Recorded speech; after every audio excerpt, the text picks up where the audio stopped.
Miliki Express onílù Miliki ti funkified Miliki bẹ́ẹ̀ ni ẹni pé ó gbẹ ó wà funkified lọ́wọ́lọ́wọ́ báyìí ó sì ń tẹ̀síwájú àmọ́ Miliki Express. Miliki bóyá ká bá pè ní mílíkì ká wá fi kì síwájú. Miliki ló jọ létí. Miliki ló ní jọ̀lọ̀jọ̀lọ̀ ló ní ló ní sẹ́lẹ́ńsẹ́ ló ní sẹ́ńgẹ́sẹ́ ló ní ló ní stinko. bẹ́ẹ̀ bá dẹ̀ ṣe pé ni afárámọ̀. ló ní sinta ló ní stove. ẹ má bá wa sọ fún àwọn olólùfẹ́ ilé ọ̀rọ̀ tó jẹ́ pé tẹ́ bá sọ tán wọ́n fi ṣe ọ̀rọ̀ àmúrelé ọ̀rọ̀ ẹ̀yin ìyànjú olólùfẹ́ mi nílé. àti ìṣítí gan pàtó ẹ mú kí yín o wọ́n dì mú.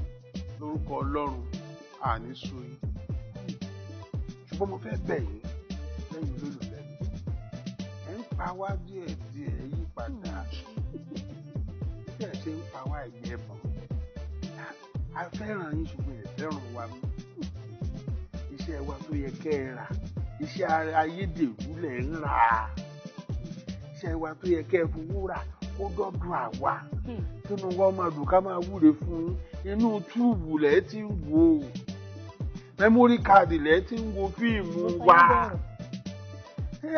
ayé tó dẹ̀rọ̀ yìí ń ba ti á jẹ́ pírẹ́sì náà já sí mi mo sì mọ̀ pé ẹ̀yin kọ́ ayé tó dorí kodò lórí ẹ̀ dákun tó ìtọ́lọ́ tó tòjíṣẹ́ lọ́mọ̀ọ́mọ̀ torí aṣáájú ẹ̀dá torí Jésù torí Oòduà torí Olódùmarè ẹ dákun. bàbá kò pọ̀ ni. ẹ dákun ẹ má ṣe bá wọn.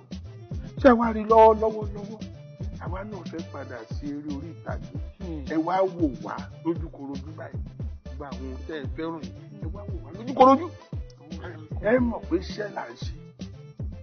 ìkẹta tó dàbí rẹ̀ ni pé WhatsApp ẹ fún wa lówó ẹ dà á lẹ̀ a máa gbà lára yín yẹn ẹ mú kú ẹ dákun torí tọlọ́hun bẹ́ẹ̀ bá fẹ́ pọ́n wa lé ẹ fowó pọ́n wa lé ẹ fi iyì pọ́n wa lé ẹ fọ̀rọ̀ dúdùn ẹ fi mórí wa yá ṣe é gbọ́ lákòótán àwọn ọmọ yín tó bá fẹ́ ṣiṣẹ́ yìí ẹ sọ fún wọn pé mo sọ pé kí wọ́n kọ́kọ́ lọ kàwé náà bí wọ́n bá ti ń kàwé tán kí wọ́n padà bọ̀ lọ kàwé iṣẹ́ yìí bí wọ́n bá ti wá kàwé iṣẹ́ yìí kí wọ́n máa ṣe méjèèjì ẹbí tí mo dún wájú yìí iṣẹ́ mẹ́ta ni mò